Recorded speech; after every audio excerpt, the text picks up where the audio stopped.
सांबल दास करके पुत्र थे नरसिंह मेहता जी के, 2 पुत्री थी, 1 पुत्र थे सांबल दास। उनका विवाह निश्चित हुआ एक नगरी की बड़े सेठ जी की पुत्री से, धनवान थे। तो जब संबंध पक्का हो गया तो लोग बागों ने जाकर के सेठ जी से पूछा, कहाँ आपने अपनी बेटी का ब्याह पक्का किया? बोले कि अरे वो जूनागढ़ के अपने वो नरसिंह मेहता जी, उनके पुत्र से। अरे वो करताल पीटा। उनको लोग बहुत सारी उपाधियां दे रखी थी जूनागढ़ में। करताल पीटा मतलब करताल पीटता रहता पूरे दिन। और आपको एक अंदर की बात बताऊं, जब महादेव की कृपा से नरसिंह मेहता जी को रास का दर्शन हुआ, ये बात मैं कथा में जब नरसिंह मेहता जी का थोड़ा चरित्र कहा था तो मैंने कहा है, हमारे पूरे ब्रह्मांड में व्रज के भक्तों के अलावा यदि रास का दर्शन पूरे ब्रह्मांड में किसी को हुआ तो वो गुजरात के नरसिंह मेहता जी को हुआ रास का दर्शन। नहीं तो रास में ठाकुर जी महादेव को भी प्रवेश नहीं करने देते हैं। उस रास में नरसिंह मेहता गए। महादेव जब प्रकट होकर के बोले नरसिंह मेहता कुछ मांगो, तो महादेव से नरसिंह मेहता कहते हैं जो आपको भी दुर्लभ है वो दो। तब महादेव बोले मुझे दुर्लभ तो रास है। उस रास में गोपियों ने रोक दिया था, चलो वही रास दिखाता हूं। तो जब रास में पहुंचे तो ऐसा संकीर्तन किया नरसिंह मेहता जी ने कि ठाकुर जी प्रसन्न हो गए। और ठाकुर जी ने अपने एक पांव का नूपुर नरसिंह मेहता जी के पांव में बांध दिया। तभी ऐसी प्रसिद्धि तो है कि एक पांव में नूपुर पहनते थे, पर हमारे व्रज के रसिक संत कहते हैं कि किशोरी जी ने भी अपने एक पैर का नूपुर, नरसिंह मेहता जी के दोनों पैर में नूपुर थे। तो जूनागढ़ में विशेष रूप से जो उनका अपमान होता था वो इसलिए भी होता था क्योंकि घुंघरू पहन के घूमते थे, अब छम छम छम छम छम करते डोलते थे। तो सब लोग बड़ी हंसी उड़ाते थे उनकी।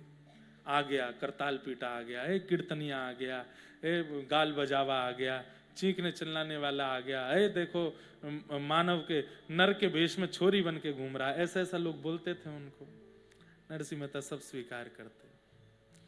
तो किसी ने जाकर के वो लड़की के पिता से कह दिया तुमने उनके बेटे से ब्याह पक्का किया, करताल पीटा, पुरुष होकर के स्त्रियों के वेश में घूमता है, उससे अपनी बेटी का ब्याह पक्का कर दिया। अरे हमने तो ऐसी स्थिति भी सुनी है कि उसके यहां पर एक समय भोजन बन जाए तो दूसरे समय भोजन की व्यवस्था नहीं होती। अपनी बेटी देने से पहले विचार कर लेना। और ये नियम भी है बंधुओं कि पिता को चाहिए अपनी पुत्री अपने से ऊंचे खानदान में भेजे। पुत्र के लिए चाहिए कि भले ही सामान्य कन्या आवे, बहुत धनवान ना हो, बहुत योग्य ना हो, बहुत सुंदर भी ना हो, बस भक्त हो तो पुत्र के लिए योग्य है। लेकिन पुत्री के विवाह में पिता को चाहिए कि ऐसा परिवार लूं जो मुझसे भी अच्छा हो। ऐसी जगह अपनी पुत्री को भेजना चाहिए। तो पिता को चिंता हो गई कि अरे मैं तो नरसिंह मेहता जी की प्रशंसा 2-4 लोगों से, बोले वो सब झूठ तुमको बहका दिया है, तुम्हारी पुत्री वहां पे रोएगी अगर ब्याह हो गया तो। हम तो कह रहे हैं ब्याह करने से पहले थोड़ी जांच कर लो। तो पुत्री के पिता बोले मैं ऐसे कैसे संबंध तोड़ दूं, कोई और तरीका नहीं है? बोले हाँ एक तरीका है। बोले क्या? तुम बारात कैसी लेकर के आओ ऐसा पत्र लिख करके उनको भेजो और उसमें इतनी सामग्री और इतनी योजनाएं बता देना कि नरसिंह मेहता घबरा जाए, अपने आप ही रिश्ता तोड़ दे। बोले प्रारंभ कहां से करें? बोले प्रारंभ यहीं से करो कि 60 वर्ष से जितने भी ऊपर के लोग बारात में आवे आपके बेटे की में, सब हाथी पे चढ़ के आवे। सबके लिए एक एक हाथी होना चाहिए, इतने घोड़े होने चाहिए, इतने ऊंट होने चाहिए, इतनी बग्गियां होनी चाहिए, इतने ढोल ताशे नगाड़े बजाने वाले होने चाहिए। हमारे नगर में आप बारात लेकर के आएंगे तो हमारा मान करने के लिए कम से कम बारातियों के गले में 9-9 लाख के हार होने चाहिए, 9-9 लाख के। ऐसी मणियां होनी चाहिए, ऐसे रत्न होने चाहिए। और दुल्हा अभी तो मतलब ये चली रही है, 2-4 पन्ने तो बारातियों के में ही लिख दिए कि ऐसा ऐसा हो तो दुल्हा की बारी आई। 4 पन्ने में दुल्हा की ऐसी जूती होनी चाहिए, ऐसा पाग हो, ऐसी घोड़ी हो कि महाराज उसको देख करके, घोड़ी देख करके मूर्छित होने लग जाए। दुल्हा की तो दूर की बात है। सब पत्र लिख दिया। बोले अब तो नरसिंह मेहता, अरे बड़े बड़े सेठ साहूकार के पास भी पत्र पहुंच जाए तो वो रिश्ता तोड़ देंगे कि भाई हम नहीं कर सकते। नरसिंह मेहता तो तोड़ ही देगा और इसमें आपकी भलाई होगी कि आपने नहीं तोड़ा, उन्होंने तोड़ा। हाँ भेज दो। पत्र पूरा लगा करके जय श्री कृष्ण ऊपर लिख करके भेज दिया। नरसिंह मेहता बैठे थे, इतने में वो पत्रवाहक पहुंचे। अरे नरसिंह जी, आपके नाम से पत्र आया है। बोले अच्छा, लाओ भैया दो। जैसे ही पत्र दे करके गए, नरसिंह मेहता भजन कर रहे थे, भजन करने के बाद पत्र देखा, उस पर जय श्री कृष्ण लिखा था। अरे भैया, आपने कहा ये तो मेरे नाम का पत्र है। मेरे नाम का पत्र होता तो नरसिंह मेहता, जय श्री कृष्ण, ठाकुर जी का पत्र, मैं तो इसको खोलूंगा भी नहीं। दूसरे का पत्र देखना नहीं चाहिए। ठाकुर जी के किसी भक्त ने भेजा होगा। भैया दूसरे का पत्र पढ़ना गलत बात है, मैं नहीं खोलूंगा।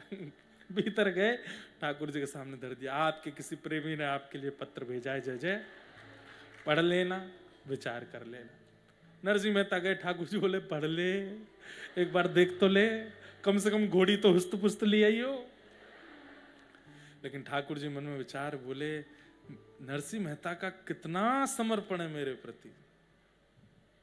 केवल मेरा नाम जय श्री कृष्णा तो संबोधन है, जय श्री कृष्णा तो एक प्रणाम है, वो देख करके वो कहता है कि मेरे नाम का पत्र है तो मैं देखूं।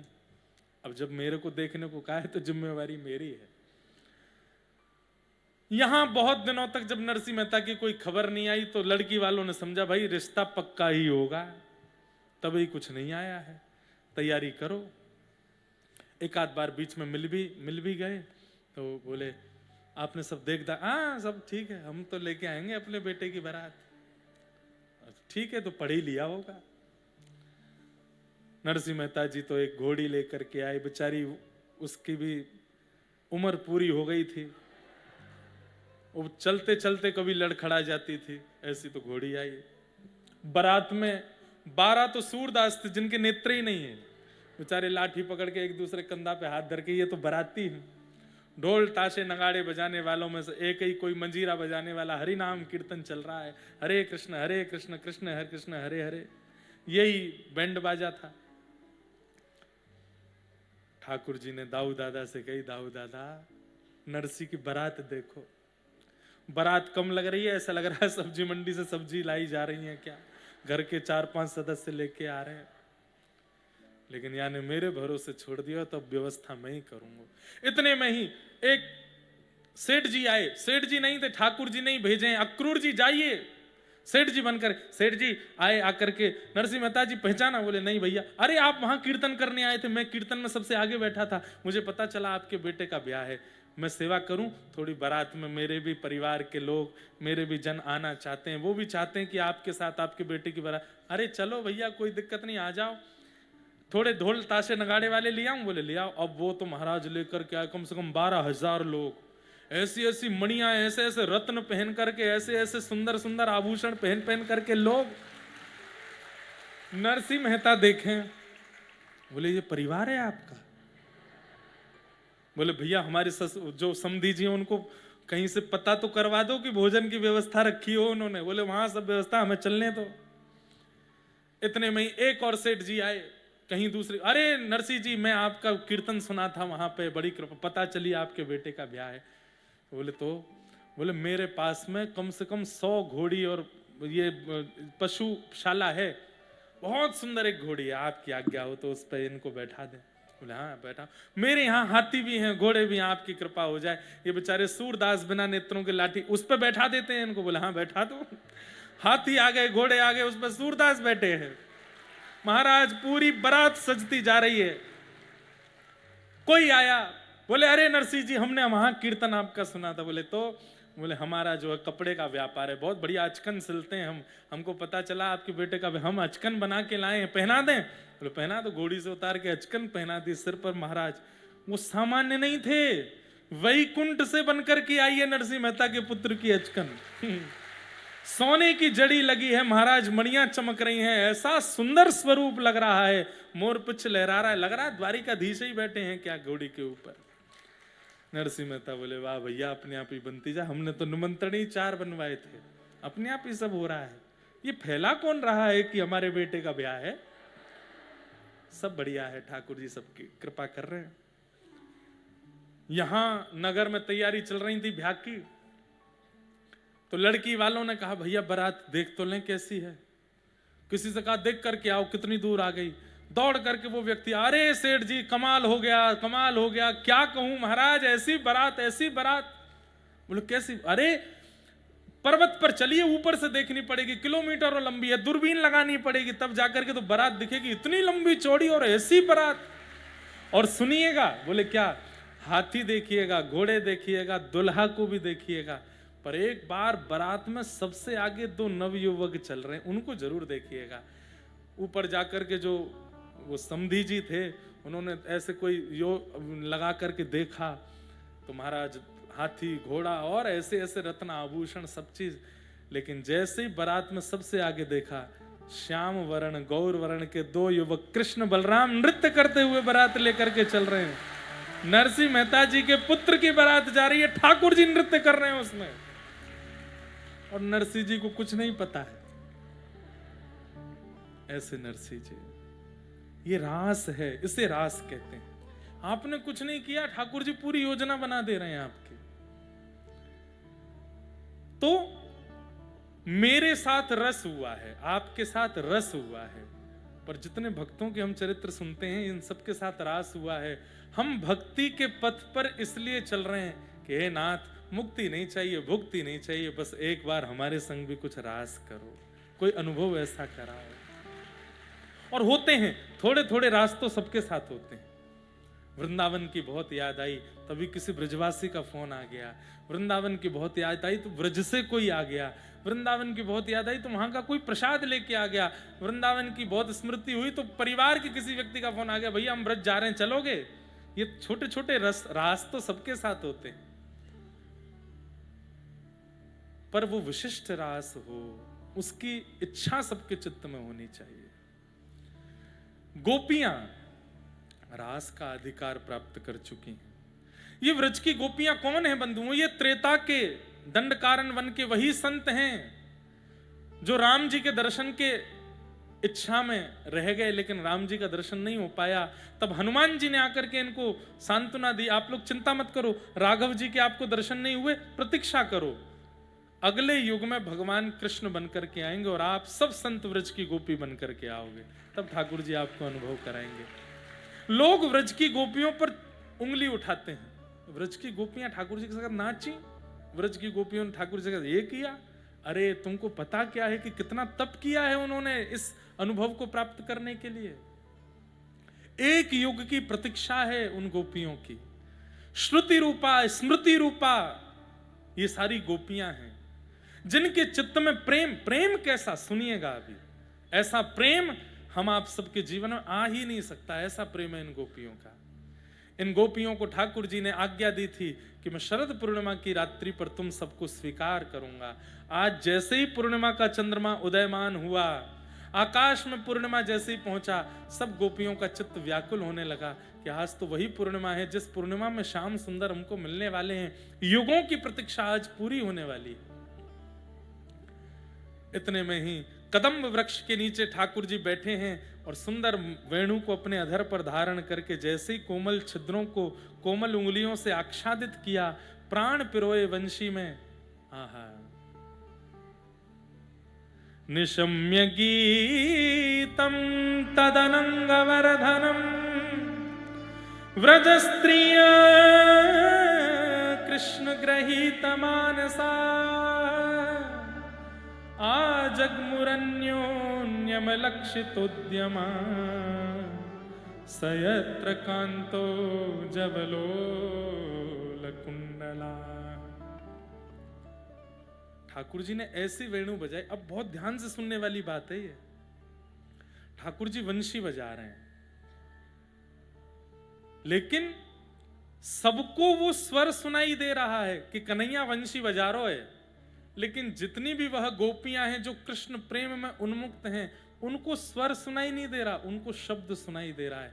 उनके कानों में मानो जाकर के वो वेणु ध्वनि शब्द का रूप ले लेती है और कहती है, अरे गोपी, मैं तेरी प्रतीक्षा कर रहा हूं, जल्दी आ, या वृक्ष के नीचे या वन में तेरी प्रतीक्षा कर रहा हूं, जल्दी दौड़ करके मेरे पास आ। सब गोपियां नहीं भाग रही हैं ठाकुर जी के पास, जिनके कानों में जाकर के वो स्वर शब्द के रूप में जाकर के कह रहा है, जल्दी आ, मैं तेरी प्रतीक्षा कर रहा हूं, वही गोपियां भाग रही हैं। अब इसको आचार्य चरण कैसे बताते हैं कि कथा क्या है?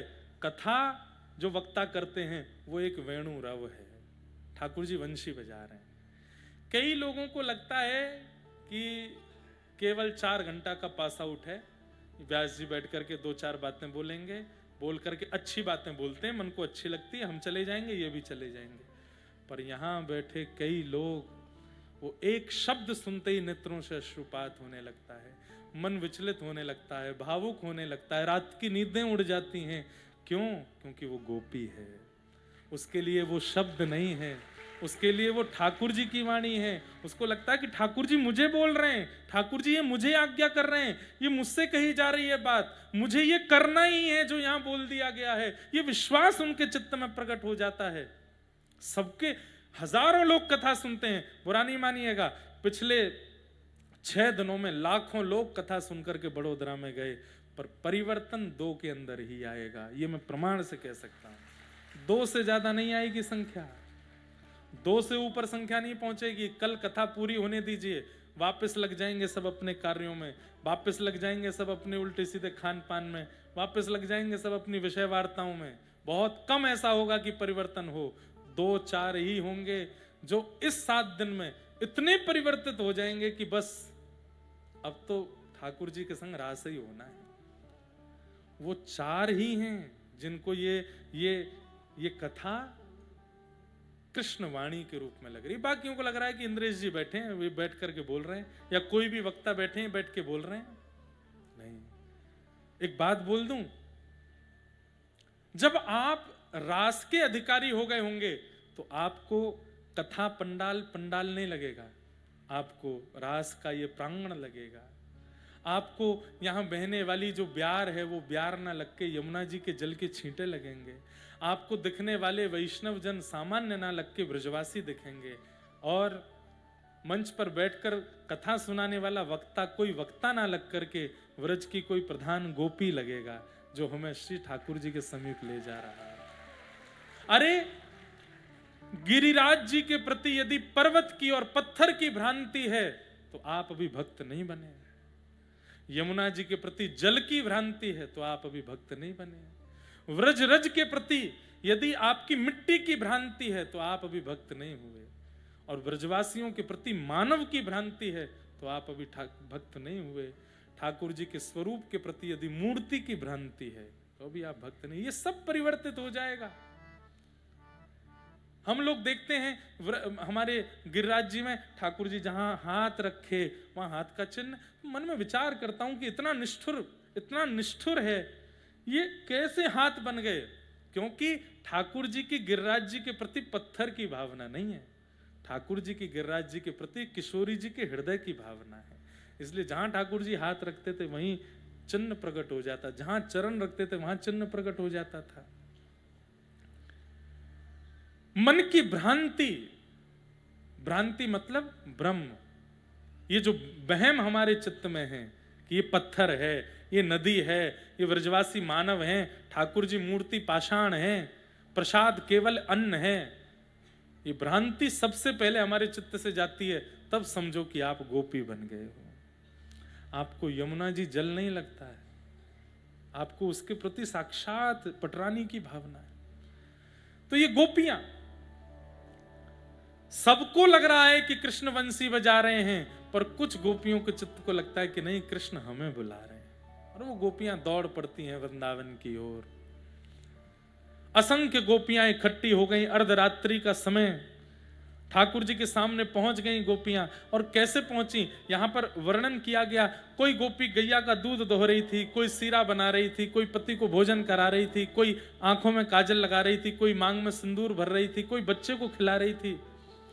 और ये सब क्रिया करते करते सब गोपियां दौड़ पड़ी हैं, उन कार्यों को बीच में छोड़ करके आतुर। जैसे ही पहुंची, ठाकुर जी वेणु राव करना बंद कर देते हैं और सब गोपियों को देख करके कहते हैं, स्वागतम वो महाभाग प्रियम किम करवाणि व ब्रजस्यानामयम कश्चित् वृतागमन कारणम। प्रसंग तो देखिए बहुत सुंदर सुंदर बीच में और भी हैं। यहां पर बीच में परीक्षित जी को संशय हो गया। सुखदेव जी कथा सुना रहे हैं, परीक्षित जी बोले, भगवान मैं थोड़ा बात को बीच में रोक रहा हूं, क्षमा कीजिएगा। बोले क्या बात है? ये गोपियां ठाकुर जी के प्रति कांत भाव रखती हैं, ठाकुर जी के प्रति पति का भाव रखती हैं। पति का भाव यदि रखती हैं तो बहुत सारे पहलुओं में दोष आ जाता है। तो कैसे? पहली बात, ये सब शादीशुदा हैं और ठाकुर जी के प्रति अगर ये पति की भावना रखती हैं तो यहां तो पातिव्रत धर्म नष्ट हो रहा है। और दूसरी भावना, इन गोपियों की भावना में कहीं ना कहीं ठाकुर जी के प्रति काम भाव का दर्शन हो रहा है। ये ठाकुर जी के प्रति काम भावना रखती हैं, मुझे लगता है कि ये तो दोष है। तो कहते हैं सुखदेव जी इतने नाराज हुए, उक्तम पुरस्तादत्ते चेद्यः सिद्धिं यथागतः द्विषन्नपि ऋषिकेश किमुतादोक्षज प्रिया। बहुत ध्यान से सुनने वाली बात है, सबके मतलब की बात नहीं, पर कुछ लोगों की भ्रांति दूर होगी इस बात से। सुखदेव जी बोले अच्छा, मतलब गोपियां कांत मान करके जा रही हैं, ठाकुर जी के प्रति मान लो कि काम भाव से जा रही हैं, तो तुम्हारे मन में दोष आ रहा है। और वहां रावण 100 गालियां ठाकुर जी को देता है, शत्रु मानता है, तब किसी ने प्रश्न नहीं उठाया। यहां पर शिशुपाल जो बिना 100 गाली दिए पानी नहीं पीता था, उस पर किसी को संशय नहीं है, उस पर किसी को चिंता व्यक्त नहीं होती। जब ये राक्षस ठाकुर जी के प्रति शत्रु भाव रख करके उनको प्राप्त कर सकते हैं, तो गोपियां कांत भाव रख के प्राप्त क्यों नहीं कर सकती?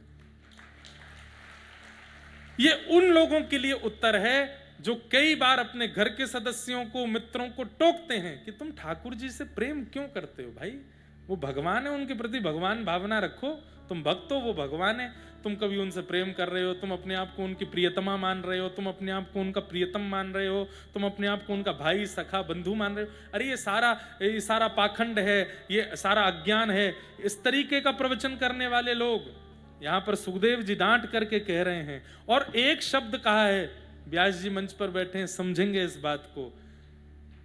शुकाचार्य जी कह रहे हैं गोपियां कांत मान करके जा रही हैं, नहीं कि मुतादोक्षज प्रिया, अदोक्षज भगवान भी इनको अपनी कांता मानते हैं, इनको अपनी प्रियसी मानते हैं।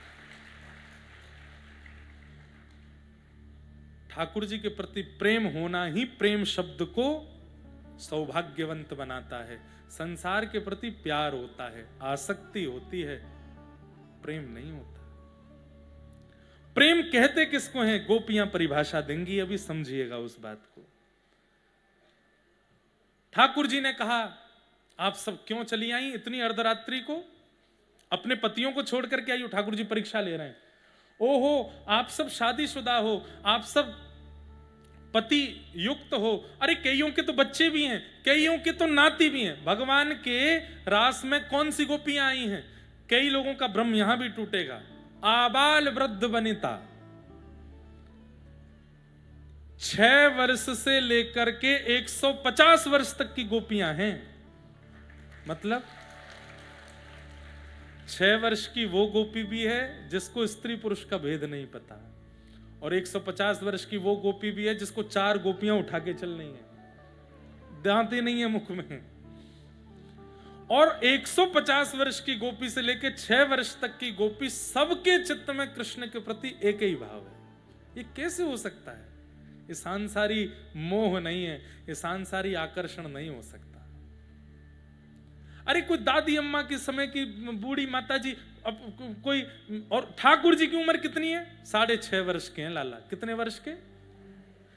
नहीं, 7.5 वर्ष के। गिरिराज उत्सव के 1 वर्ष बाद का ये क्रम है। 7.5-8 वर्ष के बीच के हैं ठाकुर जी। 7.5-8 वर्ष के बालक के प्रति कांत भाव आ सकता है? अगर कोई बालक यहाँ 6.5-7 वर्ष का हो, उसको मंच पे लाके खड़ा करो, इतनी भीड़ देख के रोने और लगेगा वो। उसके प्रति कांत भाव, उसके प्रति पति का भाव, उसके प्रति प्रेमी का भाव, इलॉजिकल बात है। बहुत लॉजिकल चिल्लाता है आज का समाज, ये बिल्कुल लॉजिकल हो ही नहीं सकता। तो जब लॉजिकल नहीं है, इसीलिए तो वो प्रेम है। यहां आप सिद्ध नहीं कर पाओगे, आज की बुद्धि से इसको बैठा ही नहीं पाओगे, गणित आपकी फेल हो जाएगी। यहां पर ये रास हो कैसे गया? पर हो गया, क्योंकि वो प्रेम है। वहां पर सामान्य शरीर का भाव नहीं है, वहां सामान्य इंसानों का प्रेम नहीं है। इंसानों में उम्र देखी जाती है, इंसानों में शरीर देखा जाता है, इंसानों में सुंदरता देखी जाती है। यहां पर ये सब नहीं देखा गया। एक गोपी तो एक आंख में काजल लगा के आई है बस, और ठाकुर जी उसको भी, अरे प्रिय तू तो बड़ी प्यारी लग रही है। आप सब हंस रहे हो, लेकिन वहां वो वास्तविक मान रही है। एक गोपी अपनी चोटी गूंथ रही थी, तो एक तरफ की चोटी गूंथ पाई थी, दूसरी तरफ की चोटी खुली रह गई, इतने में ही वंशी की धुनाई तो ऐसी ही दौड़ी है। ठाकुर जी कह रही, आज तेरे केश कितने सुंदर लग रहे हैं। यहां रूप सौंदर्य नहीं देखा जा रहा है किसी का भी। एक गोपी एक आंख में काजल लगा रही थी, तो वंशी की धुन आने लगी, तो मन में विचार करने लगी, ठाकुर जी बुला रहे हैं, दौड़ी। आधे रास्ते में दूसरी गोपी ने कही, अरे एक आंख में काजल लगा के आइए, ऐसा लग रहा है एक आंख से काणी है क्या। काणी समझते हैं, जिनकी एक आंख थोड़ी छोटी हो। दूसरी में लगा किया। अब वो दूसरे में जब काजल लगा रही है तो उसको सहन नहीं हो रहा। ठाकुर जी प्रतीक्षा कर रहे हैं, सब गोपी मुझसे पहले पहुंच जाएंगी, कैसे लगाऊं। तो बार बार हाथ हिले, कभी ऊपर जावे कभी नीचे। जब पूरे आंख पे काजल फैल गया, दर्पण में देखा तो एक आंख में तो बढ़िया काजल, एक में फैला हुआ काजल लगा है। मन में विचार करने, अब इसको सही करने में समय लगेगा, तो पूरा काजल हाथ में लिया, पूरे मुंह पे ही लगा लिया, आंख दिखेगी बस। जब वो गोपी दौड़ी करके आई, कोई गोपी बोली, अरे तू कहा करके आई है, पूरे मुंह पे काजल पोती आई।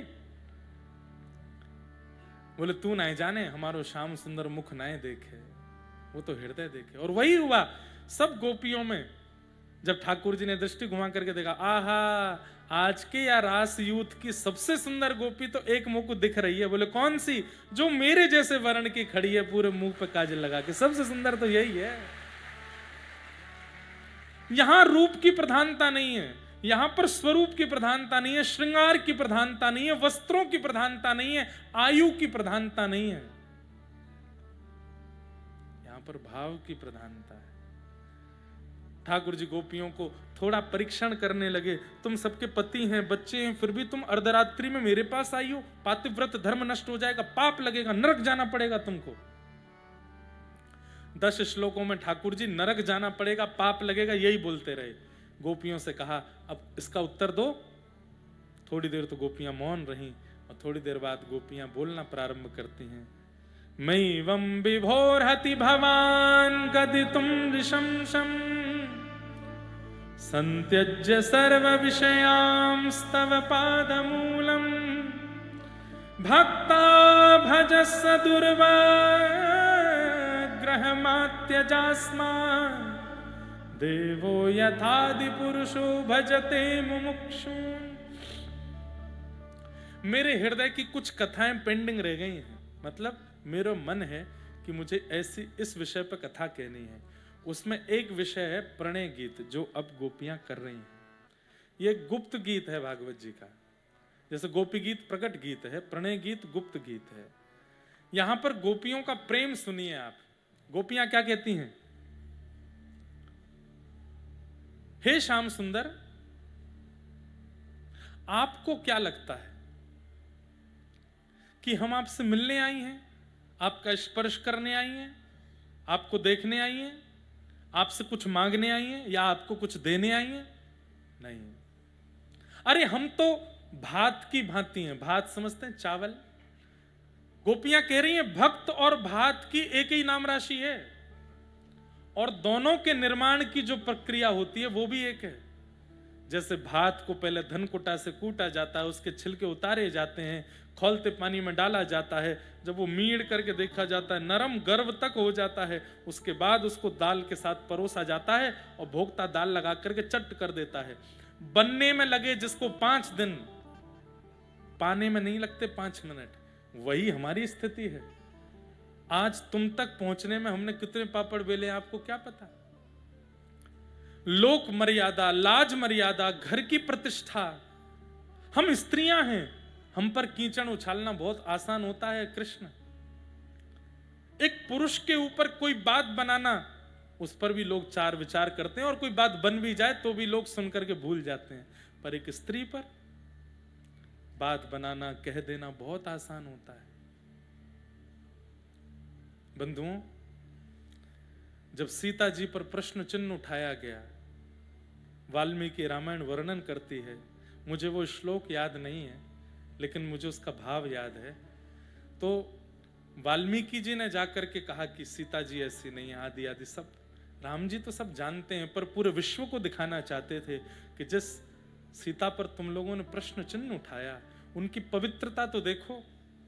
सीता जी क्या कहती हैं, यदि राम जी के अलावा कोई अन्य पुरुष का चिंतन यदि स्वप्न में भी मेरे चित्त में हुआ हो, ना हुआ हो, ध्यान से सुनिएगा, राम जी के अलावा अन्य पुरुष का चिंतन स्वप्न में भी यदि मेरे चित्त में ना हुआ हो, केवल राम जी ही मेरे मन में, चित्त में, स्वप्न में रहे हों, तो इसका प्रमाण धरती फट करके मुझे स्वीकार कर ले।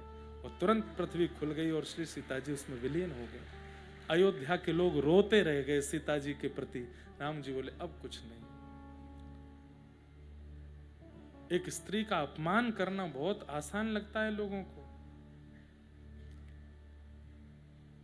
आज तक कितने लोग उसकी भरपाई नहीं कर पाए जो सीता जी का अपमान हुआ, अपराध हुआ। प्रसंग आता है कि विमान आया जब भगवान श्री राम के साकेत गमन के लिए, तो इतने विमान आए, जितने अयोध्यावासी थे सबके लिए विमान आया, लेकिन उस व्यक्ति के लिए विमान नहीं आया जिसने सबसे पहले सीता जी पर प्रश्न उठाया। माने तो सब लोग उसकी बात में हामी सबने भरी थी, लेकिन फिर भी जिस उस बात को प्रकट करने वाले के लिए विमान नहीं आया। तो सब लोग जाने लगे, तो राम जी ने हनुमान जी से कहा कोई रह तो नहीं गया? बोले कि महाराज एक व्यक्ति रह गया है। बोले कौन? सामने आए तो राम जी बोले ये तो वही है जिसने सबसे पहले सीता जी के भाव पर प्रश्न चिन्ह उठाया, उनकी पवित्रता पर प्रश्न चिन्ह उठाया, इसके लिए विमान नहीं आया। तो राम जी बोले क्यों नहीं आया? तो विमान भी बोलते थे। तो विमानों ने कहा जो हमारी आचार्य की अवहेलना करता है, जो हमारी किशोरी जी की अवहेलना करता है, आपकी अवहेलना करने वाला रावण था, उसको भी वैकुंठ मिल जाएगा, लेकिन आचार्य की अवहेलना करने वाले के लिए वैकुंठ के द्वार सदा के लिए बंद रहते हैं, इसके लिए विमान नहीं आएगा। तो राम जी को उस पर दया आ गई। तो राम जी ने धीरे से कहा सुनो, तुम हमारे सिंहासन के नीचे छुप के बैठ जाओ, हम अपने विमान में ले चलते हैं। ले गए। एक एक करके सारे विमान साकेत धाम में प्रवेश कर रहे थे। राम जी का सबसे बड़ा विमान जैसे ही प्रवेश करने लगा तो साकेत धाम के द्वार बंद हो गए। राम जी बोले ये क्या हुआ? 33 कोटि देवता खड़े हैं सामने, पुष्प वर्षा हो रही है, सब सोच रहे हैं ये मार्ग बंद क्यों हुआ। तब साकेत धाम बोल पड़ा कि आपके सिंहासन के नीचे जो बैठा है पहले इसको हटाओ, पहले इसको निकालिए, ये साकेत का अधिकारी नहीं है, हमारी आचार्य की पवित्रता पर प्रश्न चिन्ह उठाया है इसने, इसको हम स्वीकार नहीं करेंगे। राम जी बोले भैया आप देखो, अब हम तुमको ले नहीं जा पाएंगे, लेकिन तुम चिंता मत करो, साकेत नहीं रहेगा, हम तुमको स्वर्ग भेज देते हैं, ठीक है? साकेत में नहीं रहोगे, स्वर्ग में तो रह लोगे। बोले आप जहां भेज दोगे।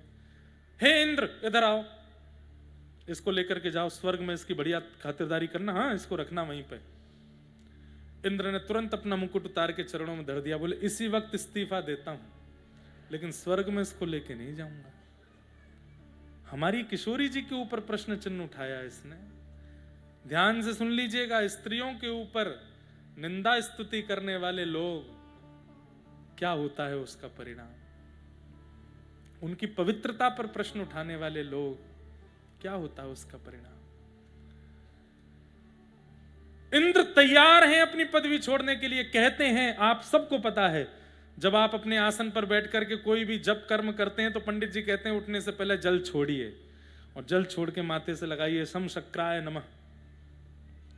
क्यों? सतकृतवे नमः, कि कहीं आपका पुण्य इंद्र ना ले जाए। इंद्र पुण्य क्यों ले जाते हैं? कहीं ये इतना पुण्य ना कर ले कि अगले मनवंतर में ये इंद्र बन जाए। इतनी प्यारी है उनको अपनी गद्दी। इंद्र अपनी गद्दी नहीं छोड़ते, लेकिन सीता जी की अवहेलना करने वाले को स्वर्ग रखना पड़ेगा तो मैं त्याग करने को तैयार हूं। इंद्र ने भी मना कर दिया। तो राम जी बोले चिंता मत करो, हम पे 2 ही लोक हैं क्या, और भी हैं? और दूसरा लोक कौन सा? बोले शिवलोक में रह लोगे? हैं तो वहां पे भूत प्रेत पिशाच, भूत प्रेत रहते हैं, लेकिन हम शंकर जी से कह देंगे भूत प्रेत तुम्हारा कुछ बिगाड़ेंगे नहीं, थोड़ी एक जगह मिल जाएगी, रह लेना, जैसी आपकी आज्ञा। शंकर जी आए, बोले बाबा आए, कहिए राम जी। बोले इसको आप शिवलोक में ले जाओ। शंकर जी बोले मेरी तीसरे नेत्र अभी फड़फड़ा रहा है और त्रिशूल बस तैयार बैठा है, आप इसको हवाले तो करो, मेरे जला के भस्म कर दूंगा इसको। राम जी के पीछे जाके छुप गया, बोले भगवान मुझे बचाओ। बोले भैया अब तो एक ही लोक रह गया है। वो कौन सा? बोले नरक लोक। तुम चिंता मत करो, तुमको खोलते कढ़ाई में नहीं डाला जाएगा, तुमको पकोड़ा नहीं बनाया जाएगा नरक में। नरक के 28 प्रकार के नरकों का वर्णन है ना, बड़ा खतरनाक। तुमको यमराज जी अपने दूतों में शामिल कर लेंगे। भैंसा पे बैठ के यमराज जी आए, बोले इसको ले जाओ यमलोक ले जाओ। बोले महाराज पापियों के लिए है यमलोक, महापापियों के लिए है यमलोक, ये तो जघन्य पापी है, इसने सीता जी के पवित्रता पर प्रश्न उठाया, इसके लिए तो नरक में भी हमारे यहाँ जगह नहीं है, नहीं लेके जाएंगे। सोचिए। तब राम जी बोले मैं परमात्मा हूं, मैंने ही यमलोक बनाया, मैंने ही स्वर्ग बनाया, मैंने ही साकेत बनाया, मैंने ही शिवलोक बनाया, मैंने पूरा ब्रह्म, मेरी बात नहीं मानोगे? नहीं मानेंगे। तब बोले फिर ये इसको भेजें कहां? पृथ्वी ने पहले ही द्वार बंद कर दी, बढ़िया हुआ ही चला गया, बाहर बना हुआ था, पृथ्वी पर वैसे ही नहीं जा सकता, जाएगा कहां? ब्रह्मांड में थोड़ी लहरता रहेगा। तब सबने मिलकर के कहा, बोले एक ही उपाय है इसको स्वीकार करने का। बोले क्या? यदि जनक नंदिनी जानकी दुलारी श्री जानकी जी अगर इसको क्षमा कर देंगे तो हम इसको स्वीकार करेंगे। तब राम जी उसको लेकर के श्री जानकी जी के पास गए कि इसने अपराध किया, यही है जिसने आपके पवित्रता पर प्रश्न उठाया। जानकी जी तुरंत अपने आसन से उठ गई, तुरंत उसके सिर पर हाथ फेरा, अरे ये तो मेरा बालक है, कोई बात नहीं, मैंने इसको क्षमा किया। जब किशोरी जी ने क्षमा किया तब सारे लोगों ने उसको स्थान दिया। गोपियां कह रही हैं कि स्त्रियों पर बात बनाना तो बहुत आसान होता है नाथ, पर जो बात बनाते हैं वो सावधान रहिएगा, नहीं करना चाहिए। स्त्रियों का सम्मान जिस कुल खानदान या जिस व्यक्ति के द्वारा नहीं होता, उसके हाथ का तर्पण भी उसके पितृ स्वीकार नहीं करते, देवता पूजा स्वीकार करें तो बहुत दूर की बात है। तो हम पर प्रश्न उठाना बहुत बड़ी बात है, लेकिन हम फिर भी लोक लाज मर्यादा की बिना चिंता किए हुए आज सब कुछ छोड़ करके आपकी शरण में आई हैं। आपसे मिलने की इच्छा नहीं है, आपके स्पर्श की इच्छा नहीं है, आपको देखने की इच्छा नहीं है, आपसे सुनने की इच्छा नहीं है। हमारा प्रेम केवल इतना है, एक बार कह दीजिए कि हाँ गोपियों तुम मेरी हो, बस इतना कह दीजिए। ये सुनकर के चली जाएंगी और जीवन भर इसी विचार में रह लेंगी कि आपने हमको स्वीकार किया। हमारा प्रेम केवल इतना है, कोई शिकायत नहीं करेंगी, कोई इच्छा नहीं करेंगी।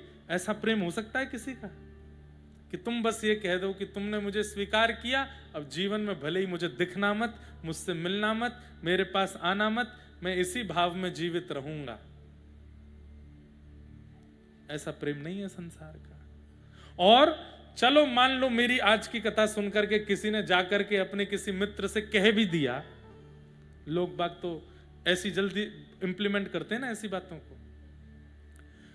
3 साल बाद, 4 साल बाद, 5 साल बाद, 10 साल बाद क्या तुम उसकी स्मृति से विमुख हो जाओगे? निश्चित हो जाओगे। निश्चित कोई और प्रिय आ जाएगा, निश्चित कोई और आपके हृदय को भा जाएगा, वो प्रेम टिक नहीं पाएगा। पर गोपियां कह रही हैं जीवन में हृदय में स्थान किसी को देंगी नहीं, आपसे कभी मिलेंगी नहीं, बस एक बार कह दीजिए हाँ गोपियों मैंने तुम्हें स्वीकार किया। बस हमारा इतना ही प्रेम है नाथ, इसके अतिरिक्त हमें कुछ नहीं चाहिए। बहुत सुंदर है प्रणय गीत। और फिर अंत में गोपियां कहती हैं हम ज्यादा जिद नहीं करेंगी आपसे, हम जा रही हैं वापस अपने घर, हमारी एक वस्तु आपके पास है वो हमें वापस कर दो। ठाकुर जी बोले क्या है मेरे पास? कि चित्तम सुखेन भवतापहितं ग्रहेषु, हम चली जाएंगी वापस, हमारी एक वस्तु आपके पास है वो वापस कर दो। आज एक बात सुन लीजिए, रुक्मणी मंगल की कथा तो कल ही होगी, आज तो किशोरी जी और ठाकुर जी को विवाह उत्सव कर देंगे यहाँ पे। उसी भाव से श्री ठाकुर जी का विवाह उत्सव हो जाएगा, क्योंकि फिर रेलगाड़ी भागेगी, उसमें आनंद आता नहीं। किशोरी जी और ठाकुर जी को कल फिर रुक्मणी मंगल से कथा का भाव प्रारंभ करेंगे। हम प्रेम से रास की कथा कह लें, हमको उसमें सुख मिल रहा है।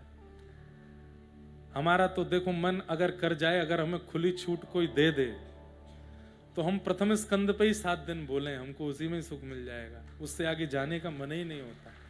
पर क्रम कभी कभी फिर पूर्ण नहीं होते, तो कई विद्वान लोग प्रश्न उठाने लग जाएंगे, इसलिए क्रम पूर्ति आवश्यक है। गोपियां कहती हम जा रही हैं वापस, अपने अपने घर जा रही हैं। ठाकुर जी से बोली लेकिन हमारी एक वस्तु आपके पास है, हमें वापस करो। ठाकुर जी बोले मेरे पास क्या है? बोले हमारा चित्त आपके पास है, हमारा मन आपके पास है। बातें ऐसी करो कि ठाकुर जी पे प्रत्युत्तर नहीं रहे दोबारा देने के लिए। अब बताओ गोपियां क्या कह रही है? मेरा हमारा मन आपके पास है, वो हमें वापस करो। अगर हम बिना मन के वापस चली गई तो वैसे ही हमारा जीवन बर्बाद हो जाना है। क्यों? बच्चे कहेंगे माँ सीरा बना दो, हम कहेंगे नहीं बनाना। क्यों? मन नहीं है। मन कहाँ है? मन तो कृष्ण के पास है। पति कहेंगे चलो यमुना तट पर घूमने चलते हैं, हम कहेंगे नहीं जाना। क्यों नहीं जाना? मन नहीं है। मन कहाँ है? मन तो कृष्ण के पास है। अगर चाहते हो कि हम वापस संसार में चली जाएं तो हमारा मन जो आपने चुरा लिया है उसको वापस करो। ठाकुर जी बोले वो तो मेरे बस में ना है, मैं कैसे वापस करूं? बोले वापस नहीं कर सकते तो हमको स्वीकार करो, हमें अंगीकार करो।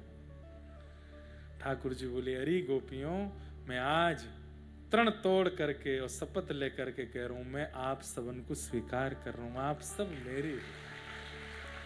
और जैसे ये बात कहा ठाकुर जी ने कि आप सब, अरे महाराज देश का प्रधानमंत्री अगर भरी सभा में एक का नाम लेके बोल दे कि ये तो मेले हैं, वो व्यक्ति उड़ने लगेगा आकाश में। वो नगर में आदमियों को आदमी नहीं कहेगा। देखी नहीं तेने प्रधानमंत्री क्या बोले? ले सुन क्लिप सुन। और जगत नियंता जगदाधार अगर किसी को कह दे कि तुम मेरे हो, तो वो गोपियां नृत्य नहीं करेंगी तो क्या? रास का मतलब नृत्य नहीं है। रास की पूरी परिकल्पना में, रास की पूरी व्यवस्था में जब ठाकुर जी ने गोपियों को स्वीकार किया तो इतनी आनंदित हो गई गोपियां। अति आनंद की चरम स्थिति जब आती है तब दो ही काम होते हैं, आंखों से आंसू निकलते हैं और पैर थिरकने लगते हैं। गोपियां नाचने लगी कि ठाकुर जी ने स्वीकार कर लिया। और नृत्य करती हुई गोपियों के पास ठाकुर जी जा रहे हैं, किसी का पल्लू से आंसू पोंछते हैं, किसी के गले में गलवैयां डालते हैं। गोपियां रो रही हैं, नृत्य कर रही हैं।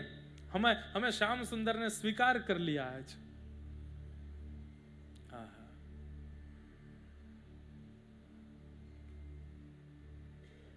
यह संसार सकल जग झूठा, झूठा कुल रानाता। यह संसार सकल जग झूठा, झूठा कुल रानाता।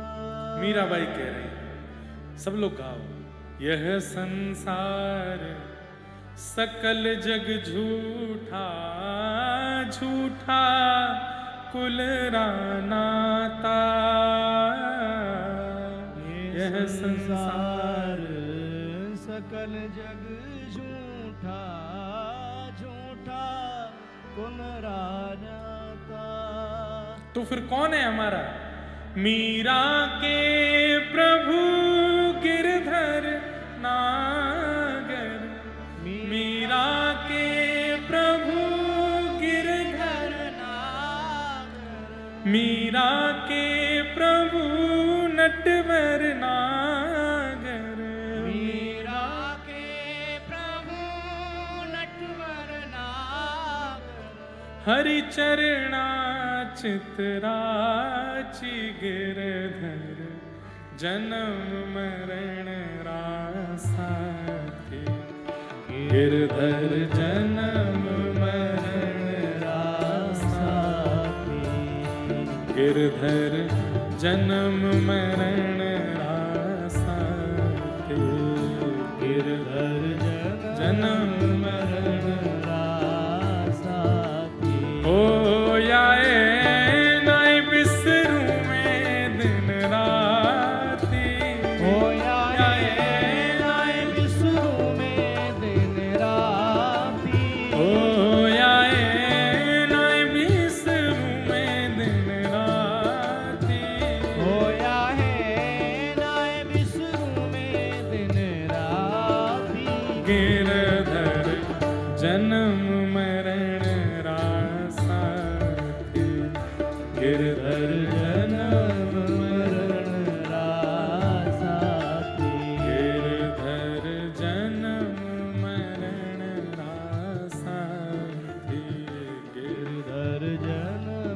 एक एक गोपी नृत्य कर रही है, ठाकुर जी उसके पास जा रहे हैं और उसे रास का अनुभव करा रहे हैं। कोई गोपी कहती है अरे लाला मैं तो हार गई, ठाकुर जी उसके चरण दबाते हैं। कोई गोपी कहती है लाला मुझे तो नींद आ रही, ठाकुर जी अपनी गोद में सुला लेते हैं। ऐसे ठाकुर जी रास करने लगे, लेकिन वही हुआ जो नहीं होना था। अभिमान आ गया, गोपियों को लगने लगा त्रिभुवन सुंदर कृष्ण और विश्व मोहिनी हमारे रूप पर आसक्त हो रहे हैं ठाकुर जी। और जैसे ही ये मान गोपियों के चित्त में आया, ठाकुर जी रास के मध्य से अंतर ध्यान हो गए। गोपियां विचरण करती रहीं, ढूंढती रहीं, वही बात,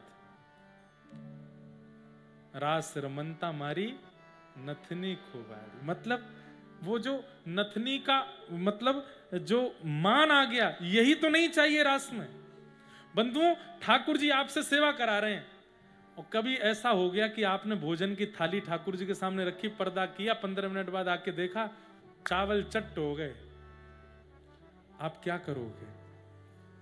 फोन ला तुरंत वीडियो देखिए मेरे ठाकुर जी ने आज भोग लगाया, पोस्ट करो इसको। आप ये करेंगे, हुआ किसी के साथ नहीं पर ये कर देंगे हम। और फिर हम यही मान में चले जाएंगे कि हमारी भक्ति इतनी प्रिय लगती है ठाकुर जी को कि हमारे घर की रोटी पा रहे हैं। इसी मान के कारण ठाकुर जी, कहीं आपको मान ना आ जाए, यथावत थाली मिलती है 50 मिनट बाद भी, एक तिनका भी ठाकुर। एक बार हमारे व्रज की घटना बताते हैं, श्री राधारमन लाल जी का राजभोग हो रहा था। ठाकुर जी अपने राजभोग पा रहे थे। नियम है एक समय बांध दीजिए, ठाकुर जी को इतने समय बाल भोग आरोगाना है, इतनी देर राजभोग, और ठाकुर जी को बता दो नाथ हम 20 मिनट बाद आएंगे, आप पाओ प्रेम से। 20 मिनट में एक आध मिनट ऊपर ही हो तभी जाइए, पर उससे फिर पहले मत जाइए ठाकुर जी के पास। क्यों? ठाकुर जी के सब सखा प्रकट होते हैं, सब गोपियां एक साथ चारों तरफ सब बैठ के प्रेम से पाते हैं फिर। और फिर जब जाओ तो बाहर से ताली बजा दो, घंटी बजा दो, ठाकुर जी कह दो ठाकुर जी हमारे यहाँ, आप सचेत हो जाओ। ठाकुर जी फिर से अपने स्थान पे आके बैठ जाएंगे, आप भोग की थाली ले जाओ। तो हमारे वृंदावन में एक बार ऐसी घटना हुई, राधारमन, मैंने गुसाइयों से सुनी, सत्य है, सत्य ही है। राधारमन लाल जी की प्रसादी चल रही थी भोग भीतर, और गुसाई जी को समय पता है कि इतनी देर बाद ठाकुर जी के समीप जाना है। किसी और गुसाई से बात करते करते करते उनको लगा कि समय पूरा हो गया, और समय पूरा हुआ नहीं था। इतने में ही जैसे ही उन्होंने भीतर प्रवेश किया तो क्या पाया, श्री राधारमन लाल जी के ओष्ठ के पास में चावल का एक तिनका यहाँ चिपका हुआ है। ठाकुर जी प्रसाद पा रहे थे, बीच में ही पहुंच गए। कैसे पहुंच गया? तो ठाकुर जी की अपनी अवधि है। अब उसके ऊपर यदि कोई व्यक्ति मान कर लेता है तो ठाकुर जी को प्रिय नहीं। इसलिए ठाकुर जी मूर्तिमंत ही रहते हैं, कुछ कहते नहीं। गोपियों के चित्त में मान आ गया कि हम बड़ी सुंदर हैं, इसलिए ठाकुर जी रास कर रहे हैं। ठाकुर जी बोले अच्छा, सुंदर हो तो अपना रूप दर्पण में जाके देखो, किसी का काजल फैला है, किसी के बाल खुले हैं, किसी, इसमें सुंदरता देखूंगा मैं। मान। ठाकुर जी अंतर ध्यान हो गए, गोपियां यत्र तत्र ढूंढती रहीं। मान क्यों आया? क्योंकि बिना आचार्य के ठाकुर जी की सेवा में गई हैं। अभी तक किशोरी जी नहीं आई थी रास में। इसलिए मैं निवेदन करता हूं, सेवा में जाने से पूर्व, ठाकुर जी के कपाट खोलने से पूर्व, पहले नेत्र बंद करके अपने गुरुदेव का स्मरण करो और गुरुदेव से कहो अगर आज सेवा में कुछ विलक्षण हो जाए तो हे गुरुदेव मेरे चित्त में मान मत आने दीजिएगा। गुरुदेव का स्मरण इसलिए आवश्यक है क्योंकि वो आपकी सेवा में बनने वाले अपराधों को हृदय में बैठ के समाप्त करते रहते हैं। किशोरी जी आचार्य हैं, किशोरी जी गुरुदेव हैं। गोपियों बिना किशोरी जी के रास में चली गई हैं। अब जब ढूंढते हुई गई, श्याम सुंदर तो मिले नहीं, तभी बोली किशोरी जी के पास चलो। यमुना तट पर किशोरी जी बैठी थी। गोपियों ने जाग करके कहा, हे सुन राधिका दुलारी, तेरे द्वार का भिखारी हूं मैं, शाम का पुजारी,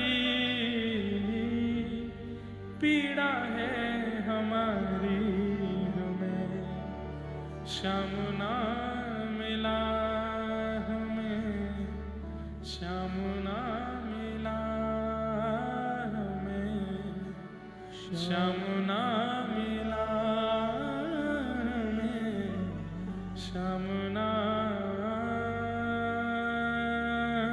मिला। हम सोचते थे कान्हा कहीं कुंजन में होगा, हम सोचते थे कान्हा कहीं कुंजन होगा। हो। अभी तो मिलन का हमने सुख नहीं भोगा, अभी तो मिलन का हमने सुख नहीं भोगा। सुन के प्रेम की परिभाषा, सुन के प्रेम की परिभाषा मन में बंधी थी जो आशा, मन में बंधी थी जो आशा। आशा हुई रे निराशा, झूठी दे गया दिलाशा हमें, श्याम ना मिला हमें, श्याम ना मिला। हे सुन राधिका दुलारी, सुन राधिका दुलारी, तेरे द्वार का भिखारी, तेरे द्वार का भिखारी, तेरे श्याम का पुजारी। पीड़ा है हमारी हमें, श्याम ना मिला हमें, श्याम ना मिला। गोपियां रुदन करने लगी।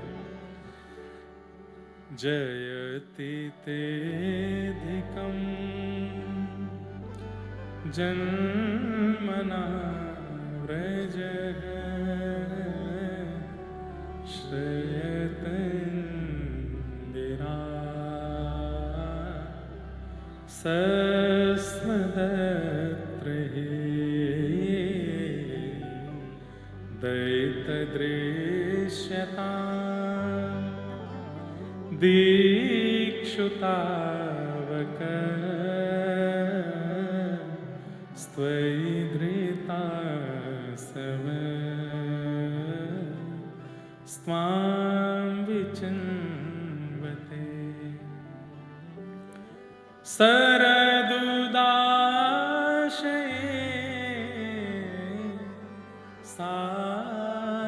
साधुजातस सरसिजोदर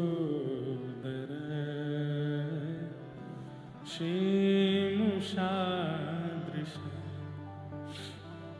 गोपियों ने गोपी गीत गाया। बंधुओं, ये वो शब्द हैं जिन्होंने ठाकुर जी को प्रकट किया।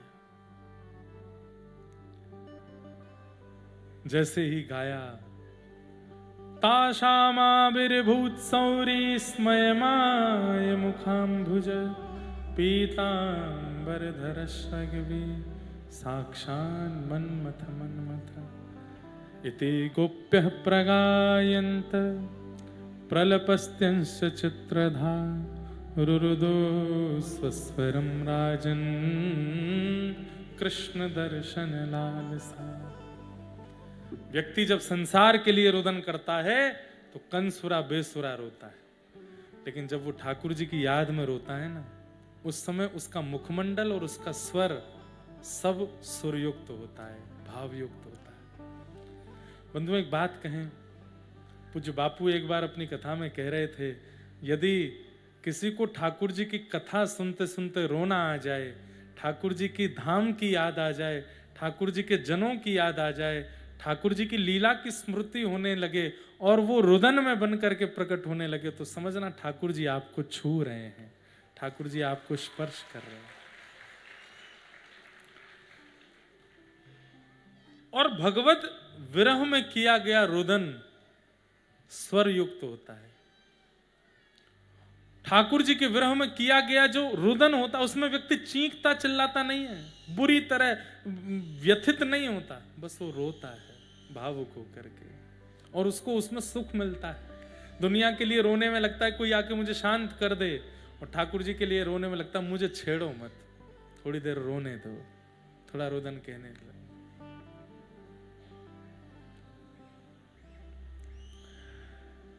लेकिन जैसे ही ठाकुर जी पीतांबरी पहन करके प्रकट हुए, अपने मुख को पहुंचते हुए सब गोपियां भाव आतुर हो गई, दौड़ पड़ी ठाकुर जी को, अपने अपने भाव से सबने पकड़ लिया, किसी ने हाथ पकड़े, पैर पकड़े, पीताम, अब इतनी सारी गोपियां कैसे पकड़े ठाकुर जी को। इतने में ही ठाकुर जी सब गोपियों को बोले रुक जाओ, इतने व्यथित मत हो, मैं आप सबसे वचन देता हूं, आपके ऋण से मैं कभी उऋण नहीं हो पाऊंगा। और बंधुओं फिर क्या हुआ, रास में तो एक कृष्ण अनेक गोपियां थीं। अब ठाकुर जी बोले हर गोपी प्रतीक्षा करे कि वासे फ्री होंगे तो मेरे पास आवेंगे, वाते निवृत्त होंगे तो मेरे पास आवेंगे, एक ही कृष्ण है। ठाकुर जी बोले नहीं, अब आप महारास में हो, जितनी गोपी उतने कृष्ण प्रकट हो गए। हर एक गोपी के लिए ठाकुर जी ने रूप धारण कर लिया, और कोई अंतर नहीं है, एक से ठाकुर जी, जितनी लाखों गोपियां थी उतने ठाकुर जी प्रकट हो गए। चारों तरफ गोपियां हैं, चारों तरफ कृष्ण हैं, और बीच में श्री प्रिया प्रियतम रास विहार कर रहे हैं। कैलाश में बैठे हुए महादेव बोले मुंह पे नाय रुको, जा रहा हूं मैं तो जाऊंगा रास में। ब्रह्मलोक में बैठे ब्रह्मा जी बोले भैया वेद आदि सब थोड़े ने एक देर शांति रखो, मैं तो जा रहा हूं रास में। महादेव दौड़े हैं, ब्रह्मा जी दौड़े हैं, गोपियों ने द्वार बंद कर दिया, कहां घुसे चले जा रहे हो? बोले हम महादेव हैं। बोले यही मान तो अंदर नहीं जाने दे रहा, यहां पे हम गोपियों को सूक्ष्म मान नहीं जाने दे रहा, आप कह रहे हो कि मैं महादेव हूं। तब कहते हैं ललिता जी ने वहां यमुना जी के तट पर बैठ करके जितने देवता आए थे सबको प्रेम का पाठ पढ़ाया, सबकी गुरु बन गई ललिता जी, सबके गले में कंठी माला पहनाई ललिता जी ने। और जब सबको प्रेम सिखाया तब पूछा हाँ जी आप कौन हो? बोले मैं तो एक गोपी हूं। गोपी का अर्थ क्या है? जो अपने प्रत्येक रों से कृष्ण को पाना चाहे उसको गोपी कहते हैं। जिसके हाथ कृष्ण का स्पर्श, नेत्र कृष्ण का दर्शन, कान कृष्ण के शब्दों का श्रवण, जिह्वा कृष्ण का नाम, नासिका कृष्ण की सुगंधी पाना चाहती हो उसे गोपी कहते हैं। सब देवता बोले हम तो गोपी हैं। कौन से लोग ते आए हो? बोले हम तो सब वृंदावन से आए हैं। बोले हाँ अब जाओगे रास में। ललिता विशाखा बोली ने एक श्रृंगार और कर दे उनको। सबरे आए हैं, सबके नथनी पहनाई। शंकर जी तो कानों में बिच्छू टांग के घूम रहे थे, गले में सर्प आदि लटक रहे थे, बागंबर आदि पहन रखी थी, गंगा जी लटक रही, शीश पर गंगा जी बह रही हैं, सुंदर जटाएं हैं। सब खोल खाल करके कहा कि अब आप महादेव नहीं, अब आप गोपी देव गोपेश्वर बन करके जाओ भीतर। और महाराज नाक में नथनी पहनाई, कानन में कुंडल पहनाए, आंखन में काजल, तीनों कान आंखन में काजल लगायो, होठन में लालिमा लगाई, दाढ़ी मूछन में इत्र लगायो। वैसे तो शंकर जी भी ठाकुर जी जैसे ही हैं, दाढ़ी मूछ आती नहीं, पर कहीं कहीं बताते हैं दाढ़ी मूछ वाले ठाकुर, पर नहीं। ध्याये नित्यम महेशम रजत गिरिनिभम चारु चंद्रावतंसम रत्नाकल्पोज्ज्वलांगम पयशम गवरा भीति हस्तम प्रसन्नम पद्मासीनम समन्ता स्तुतमवरणै व्याधिकृत्यम वसानम विश्वाद्यम विश्ववंदम अखिल भैरम पंचवक्रम त्रिनेत्रम। बोल सोमनाथ भगवान की। आपके सोमनाथ हमारे यहाँ कौन है? गोपेश्वर महादेव। गोपी बनकर के गए महाराज। जैसे ही महादेव चुनरी आदि लहंगा फड़िया पहन करके पहुंचे, गोपी मतलब श्रृंगार वाली नहीं, गोपी मतलब प्रत्येक अंग से कृष्ण को जो पाना चाहे वो गोपी, वो बन गए महादेव। तुरंत जैसे ही पहुंचे दौड़ करके ठाकुर जी गए, शंकर जी का हाथ खींच करके लाए और महाराज शंकर जी के साथ में नृत्य होने लगा। आकाश में देवता मृदंग बजाने लगे, पुष्प वर्षण करने लगे। जिनको रास में प्रवेश नहीं मिला उनसे बोले तुम सब म्यूजिशियन बनो, चलो ऊपर, बढ़िया मृदंग बजाओ, कांसे बजाओ, वीणा बजाओ, जो जो वाद्य हो सब बजाओ। सब वाद्य बजा रहे हैं और महाराज केवल गोपियां और ठाकुर जी नहीं, वृक्ष भी धीरे धीरे झूम रहे हैं, यमुना जी भी झूम रही हैं, गिरिराज जी भी झूम रहे हैं, नंदाचल पर्वत भी झूम रहा है, ब्रह्माचल पर्वत भी झूम रहा है। अरे कहां तक कहें महाराज, वृक्षों के ऊपर बैठे हुए पक्षी भी झूम रहे हैं, आकाश भी झूम रहा है, पृथ्वी भी झूम रही है, सूर्य चंद्रमा भी झूम रहे हैं, तारे भी झूम रहे हैं। क्यों? वृंदावन में महारास हो रहा है। राधा नचे कृष्ण नचे नचे गोपी जन, राधा नचे कृष्ण नचे। बंधुओं, गोपी जन प्रिया प्रियतम मिले हैं, यही विवाह उत्सव है। आज बस यही भाव से सब लोग नृत्य कर लो, यही आज की कथा को मुख्य प्रमुख उत्सव है। राधा नचे कृष्ण नचे नचे गोपी जन, राधा नचे कृष्ण नचे नाचे गोपी जन, क्योंकि मन मेरा बन गया सखी रे पावन वृंदावन। ओ मेरा बन गया सखी पावन वृंदावन। हे मन मेरा बन गया सखी रे पावन वृंदावन। ओ मेरा बन गया सखी पावन वृंदावन। ओ राधा नचे कृष्ण नचे नचे गोपी जन।